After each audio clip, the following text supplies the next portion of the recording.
Welcome to SATV News. This is Nuri Alamin with the headlines.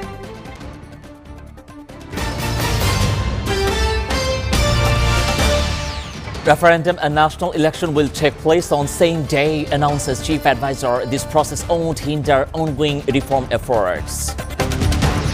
Chief Advisor has violated July National Charter, said Salahuddin Ahmed. Referendum and election on same day betrays people's aspirations, said Ghulam Parwar.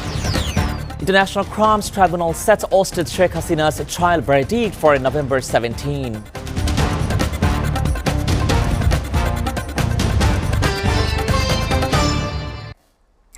Now in details. Chief Advisor Dr. Muhammad Yunus has announced that the referendum will be held on National Election Day. He also made the announcement in an address to the nation this afternoon. He also assured that this process will be no longer and no way hinder in the ongoing reform efforts, stating that the objective of reform will not be hampered in any way. Dr. Yunus said the election will be more festive and cost-effective as well. Necessary laws will be enacted in due time to facilitate the holding of the referendum. He also informed that the question to be presented on the referendum ballot has already been determined in line with the July Charter. If a majority of votes indicate yes, a constitutional reform council will be formed comprising elected representatives from the upcoming national election. These representatives will also serve as members of parliament, the chief advisor added. He further said that the council will complete the constitutional reform within 180 days from the date of the first session.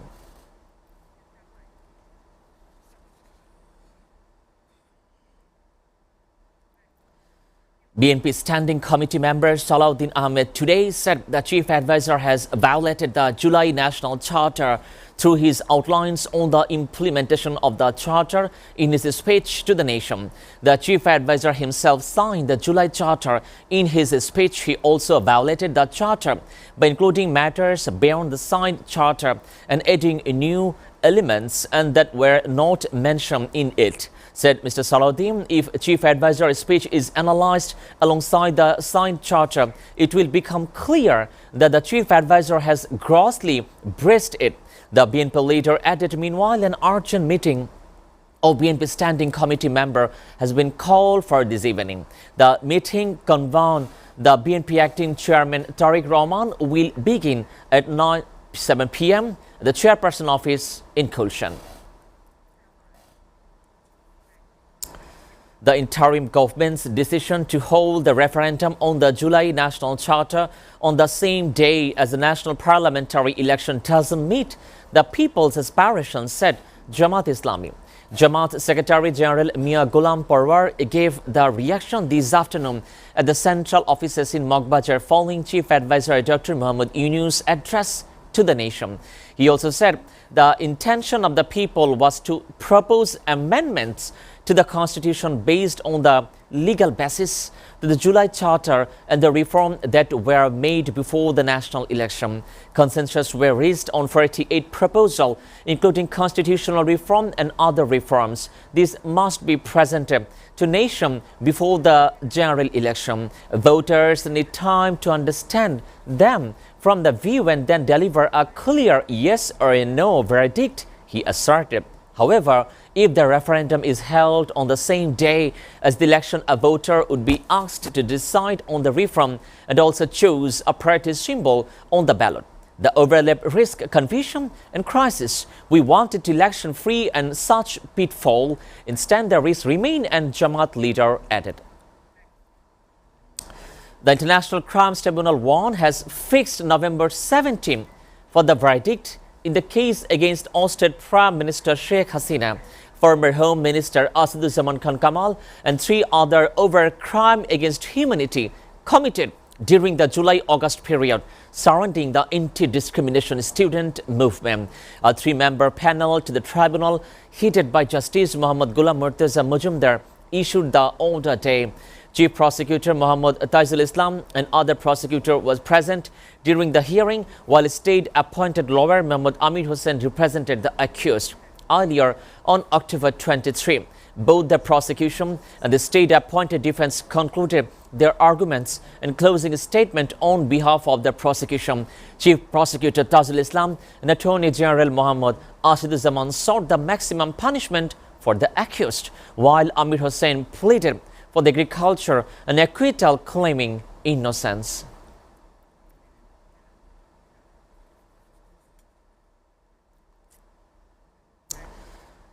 Chief Election Commissioner A.M.M. Nasiruddin today said EC will take the highest possible action if irregularities are found anywhere after the election schedule. He also made the remark while presiding over a dialogue between the EC and representative of the registered political parties at the Commission's conference room in the capital Sagargao this afternoon. Addressing the political parties, he said, without their cooperation, it is so much difficult to do so for the referee's job. The Election Commission is committed to giving a nation a fair and beautiful and acceptable election. If everyone doesn't cooperate the election, it will be questionable, he added. Referring to the Electoral Code of Conduct, he said, the Commission has been postal and ousted Dhaka, but we have made it clear that such posting of poster will not be allowed. So those who have put them up should remove them immediately. The Appellate Division has granted permission to appeal against the High Court and the verdict that declared several provisions of 15th Amendment to Constitution, including the abolition of the caretaker government system, as illegal. A bench headed by Chief Justice Dr. Syed Rifa Ahmed passed the order. Today, lawyers of Shari Bhuiya appeared for the petitioner, while Additional Attorney General Barrister Anik Haq represented the state. Earlier on November 3, Dr. Shari Bhuiyan filed a leave to appeal petition on behalf of Dr. Baidul Alam Mujumdar, Secretary of Sushashoner Jonno Nagorik, challenging the High Court verdict and seeking the annulment of the under 15th Amendment. On December 17 of last year, the High Court declared several sections for the 15th Amendment illegal, including the annulment of caretaker government system, while restoring the constitutional provision for the referendums.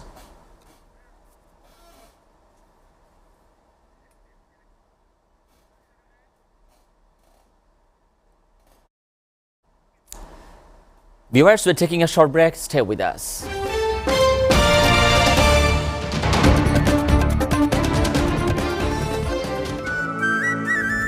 Local and international cuisines. Exclusive banquet hall for all events. 5-star luxurious rooms and suites with bulletproof glass. Fiberglass swimming pool. Relaxing spa. Well-equipped gym. Experience panoramic beauty at SATV Restaurant. Welcome to Grand Palace Hotel. Grand Palace Hotel and Resorts, Jollar Par, Zinda Bazar, Silet, Bangladesh. বাংলাদেশে দীর্ঘ ৩৭ বছরের সাফল্যের অগ্রযাত্রায় SA পরিবহন parcel and courier service এখন আধুনিক ও শৈল্পিক স্থাপত্য শিল্পের দেশ মালয়েশিয়ার কুয়ালালামপুরে। লাখো গ্রাহকদের প্রয়োজনের দিক লক্ষ্য রেখে নিশ্চিত, বিশ্বস্ততা ও আন্তর্জাতিক মানের সেবা এখন ডোর টু ডোর। এসএ পরিবহন courier and parcel service SDN BHT 120 Jalan HS Lee 50050 Kuala Lumpur, Malaysia. SA পরিবহন পার্সেল অ্যান্ড কুরিয়ার সার্ভিস আপনার সেবায় সবসময়।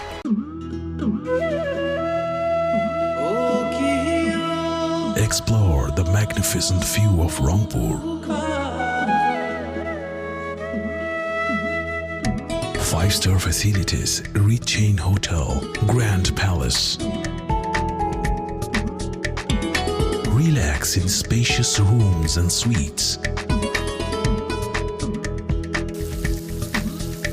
Enjoy local and international cuisines.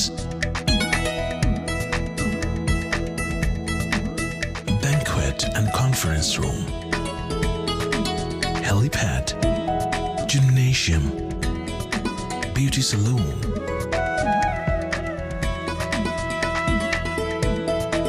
restaurants and bar.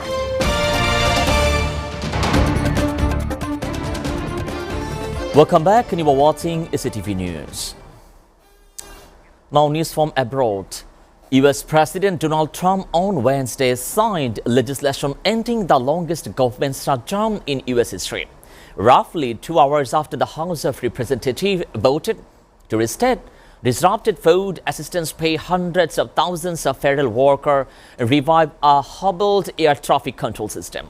The Republican-controlled chamber passed the package by the vote 222-209, and Trump support largely keeping this part together in the face of the vehement opposition from House Democrat. For the past 43 days, Democrats in Congress shut down the government in the United States, Trump said, before putting pen to paper.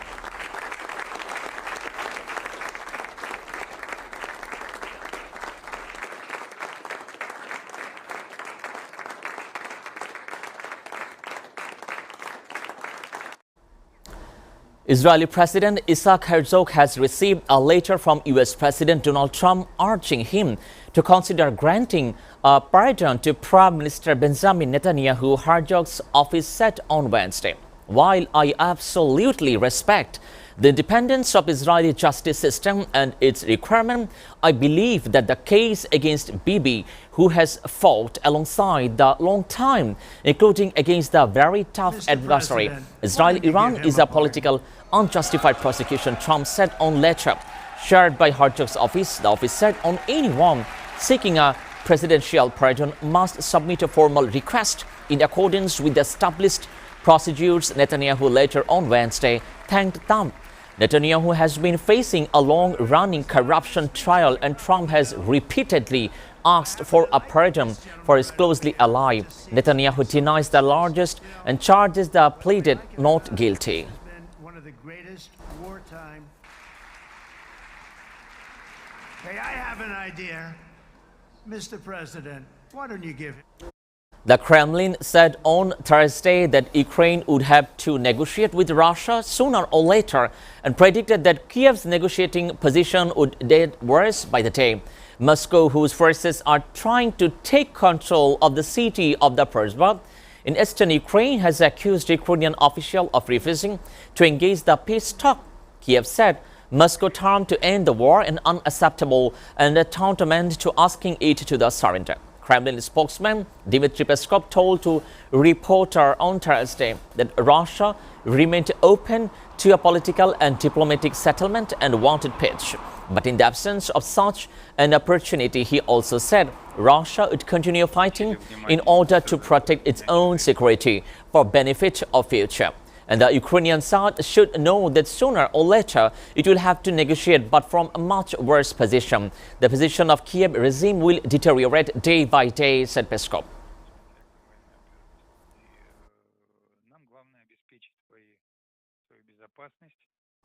Turkey's defense minister said on Thursday it was too early to say what caused the crash was week of a military cargo plane in Georgia in which 20 soldiers died, and inspections continue as well. The C-130 cargo aircraft had left Azerbaijan for Turkey and crashed on Tuesday in an incident marking the NATO member highest military death toll since 2020. During a briefing, the minister said he expected official crash report would uncover the cause and added the aircraft was not carrying ammunition on its last flight. It was carrying a 10-person maintenance team, but Turkish F-16 had far earlier take part in Victory Day celebration and Azerbaijan as well. The flight crew and maintenance equipment, the minister said. Its last ratio call was some 40 minutes before its crash. The black box containing the flight data recorder and cockpit balance data recorder was now in Ankara for analysis and said all planned flight. Turkey's 18 C-130 plane had been suspended pending inspection after the incident.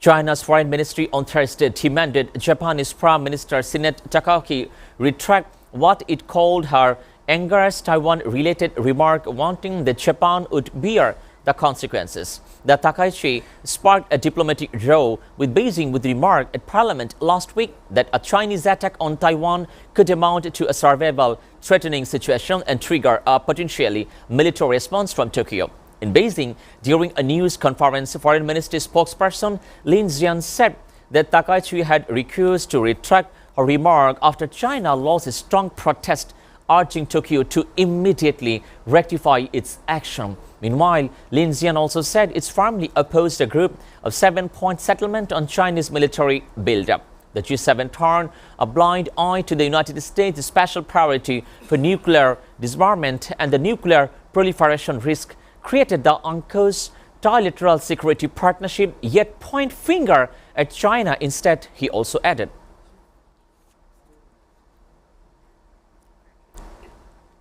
One person has been killed by gunfire along the Thai-Cambodia border as conflict heat up between the two nations days after Trump-backed ceasefire agreement has broken down. 3 others has also injured due to the conflict. Cambodia Defense Ministry said the Thai troops opened fire at around 5:30 p.m. local time on Wednesday, resulting in 1 death and 3 others injured. Colombian government official called on Thailand to cease and use of force and also called for independent investigation into the incident. On Tuesday, Thailand said it was suspending an enhanced ceasefire agreement the two nations signed last month in the presence of the President Donald Trump on Wednesday. The Thai Foreign Ministry said it had demanded an apology from Cambodia after accusing it lying the landmine that named on the Thai soldier on Monday. Cambodia denied the large and charges the urged Thailand to adhere the October deal, which built on an initial ceasefire negotiated by Trump to end 5 days in fighting in July. There is no genocide in northern Nigeria, that African Union Commission chairperson said on Wednesday, rejecting accusation by U.S. President Donald Trump. The very large number of Christian vote Beijing killed Africa's most populous country. What's going on the northern part of the Nigeria has nothing to do so with the kind of atrocity seen in Sudan or in some part of Eastern DRC, Muhammad Ali Yusuf told to reporter of the United Nations in New York.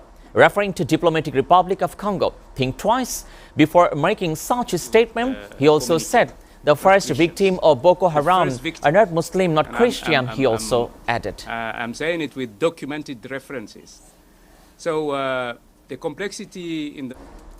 A coalition led by Iraqi Prime Minister Mohammed Shia al-Sudani has emerged as winner in Iraq parliamentary election, according to Electoral Authority. The Independent High Electoral Commission said on Wednesday. Al-Sudani Reconstruction and Change Coalition receiving 1.3 million votes into its election, about 370,000 more than next closest competitor.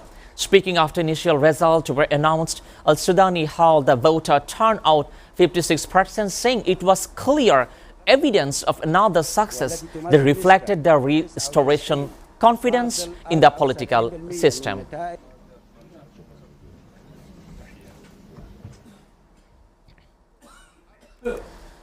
Tanzania's President Samia Suluhu Hassan nominated the Mwigulu Nchemba, a former finance minister, as the new prime minister on Thursday following her landslide victory on the October 29 election that sparked violent protests.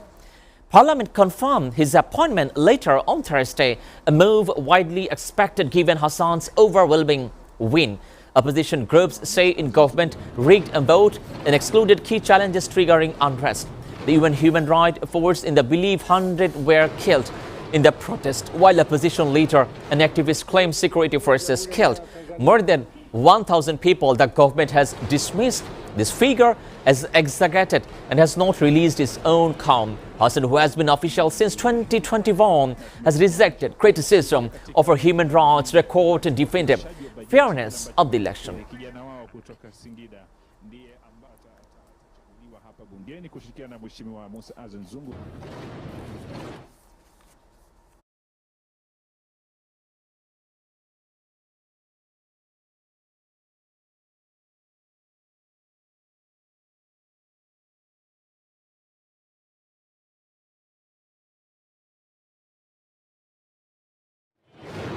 itakuwa ni heri kwake, na tumesema wananchi wa kule kushuhudia katika miaka mingi ya fedha katika upitishaji wa bajeti kile ambacho kijana wao kutoka Singida ndiye ambaye atachaguliwa hapa bungeni kushirikiana na Mheshimiwa Musa Azan Zungu.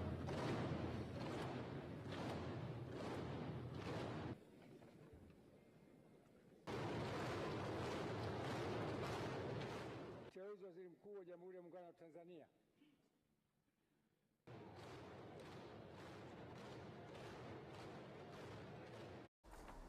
Before ending, we'll go through the SATV News headlines again.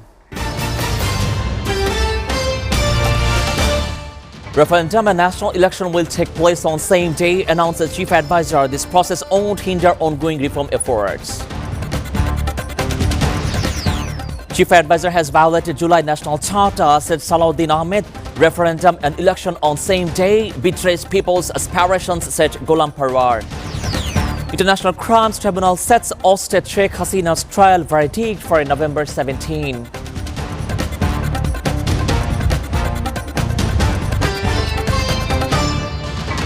You are up to date with our top stories so far here on SATV, and to know the latest news, visit www.satv.tv. Stay with SATV.